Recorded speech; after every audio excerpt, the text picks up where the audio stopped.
Big boss Telugu season 9 దాదాపు climax కు చేరుకుంది. ఈ రియాలిటీ షో 11వ వారంలోకి అడుగుపెట్టింది. ఇంకో 4 వారాల్లో ఈ సీజన్ కు ఎండ్ కార్డ్ పడనుంది.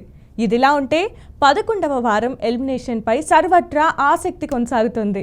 ఎందుకంటే ఈ వారంలో పెద్దగా ఫిజికల్ టాస్కులు లేవు. ప్రస్తుతం హౌస్ లో ఫ్యామిలీ వీక్ కొనసాగుతుంది. దీంతో ఈ వారం ఎవరు ఎలిమినేట్ అవుతారన్నది ఉత్కంఠంగా మారింది.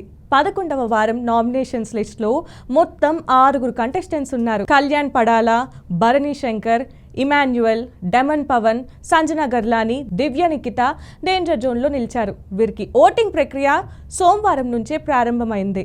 Social media polls, online votings trends ప్రకారం మరోసారి కళ్యాణ్ పడాలనే అగ్రస్థానంలో దూసుకెళ్తున్నాడు. ప్రస్తుతం సంజన, దివ్య ఎలిమినేషన్ కు దగ్గరగా ఉన్నారు. అయితే ఇప్పుడు ముఖ్యంగా దివ్యకు పరిస్థితులన్నీ ప్రతికూలంగా ఉన్నాయి. కాబట్టి ఈ వారం ఆమెనే ఎలిమినేట్ అయ్యే అవకాశాలు పుష్కలంగా ఉన్నాయి.